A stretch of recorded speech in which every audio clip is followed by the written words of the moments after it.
வணக்கம் நண்பர்களே. Learn to meditate. Meditate பண்ண கற்றுக்கங்க அப்படின்னு சொல்கிறாரு. ஸோ நிறையா விஷயங்கள் வந்து நம்ம இப்போ ஆல்வேஸ் வந்து நம்ம மைண்ட் வந்து டிஸ்டர்ப்டாகவே இருக்குது. அதனால் வந்து இந்த மெடிடேஷன் வந்து உங்கள் மைண்டை வந்து உங்களுக்கு சர்வெண்ட்டாக உங்களுக்கு ஒரு வேலையால் மாற்றும். இந்த மெடிடேஷன் வந்து இல்லைன்னா அந்த மைண்டுக்கு நீங்கள் வேலையால் மாற்றுவீங்க. ஸோ அதனால் ஃபஸ்ட்டு மெடிடேட் பண்ணி இந்த மைண்டை நீங்கள் மாஸ்டர் பண்ணுங்க அப்படின்னு சொல்கிறது.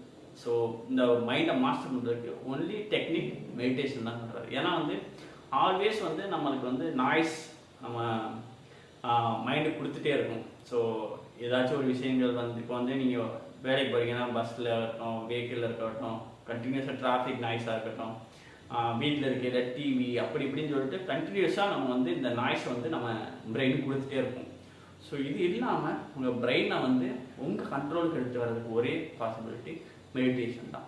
ஸோ இது வந்து ஒரு 5000 வருஷத்துக்கு முன்னாடி உள்ள டெக்னிக், சரிங்களா? அந்த மெடிடேட் பண்ணுறது மூலமா நீங்கள் கம்ப்ளீட் கண்ட்ரோலை உங்கள் கையில் எடுக்க முடியும், உங்கள் மைண்டை. இது என்னன்னா எனக்கு வந்து கோவிட்க்கு முன்னாடி வந்து நான் அந்த மெடிடேஷன்லாம் பண்ணது கிடையாது. பட் கோவிட்க்கு அப்புறம் நான் வந்து இந்த மெடிடேஷன் ஸ்டார்ட் பண்ணதுக்கப்புறம் நிறையா விஷயங்கள் என்னோட லைஃப்பில் மாறிச்சு எனக்கு. ஏன்னா எப்போயெல்லாம் வந்து நான் வந்து அன்கண்ட்ரோலாக ஆகிறனோ அப்போயெல்லாம் மெடிடேட் பண்ணி எனக்கு கான்சியஸாக நான் இது பண்ண முடிஞ்சு. ஸோ இது உங்கள் லைஃப்லையும் நிறைய விஷயங்களை உங்கள் கண்ட்ரோல் எடுத்துகிட்டு வரணும்னா மெடிடேட் பண்ணுங்கள்.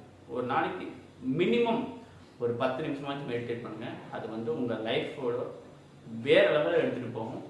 ஸோ இந்த விஷயத்தை தான் இன்றைக்கி நான் ஷேர் பண்ண நினச்சது. அதுக்கப்புறம் வந்து அதில் என்ன சொல்லியிருக்காருன்னா, நீங்கள் வந்து டெய்லி இந்த ஃபார்மர் அவர் மகாராஜா இருந்திருக்காரு இந்தியாவில். அவர் என்ன பண்ணியிருக்காருன்னா டெய்லி இன்னைக்கு தான் என்னோட லாஸ்ட் நாள் அப்படின்னு நினச்சிட்டு மார்னிங் எடுத்தோடனே அப்போதைக்கு என்னென்ன விஷயங்கள் நடக்கும் அப்படிங்கிறத நினச்சிட்டு அவர் ஸ்டார்ட் பண்ணுவாராம்.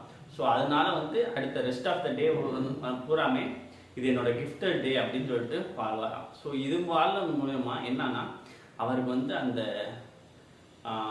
சாவை பற்றின பயமே இல்லாமல் ஸோ கரண்ட்டாக வந்து அந்த எப்படி எஃபெக்டிவாக இந்த டைமை யூஸ் பண்ணுறது அப்படிங்கிறத அவர் பயன்படுத்திக்கிட்டார். ஸோ இது மாதிரி டெக்னிக்கும் நீங்கள் யூஸ் பண்ணிக்கலாம் அப்படிங்கிறாரு.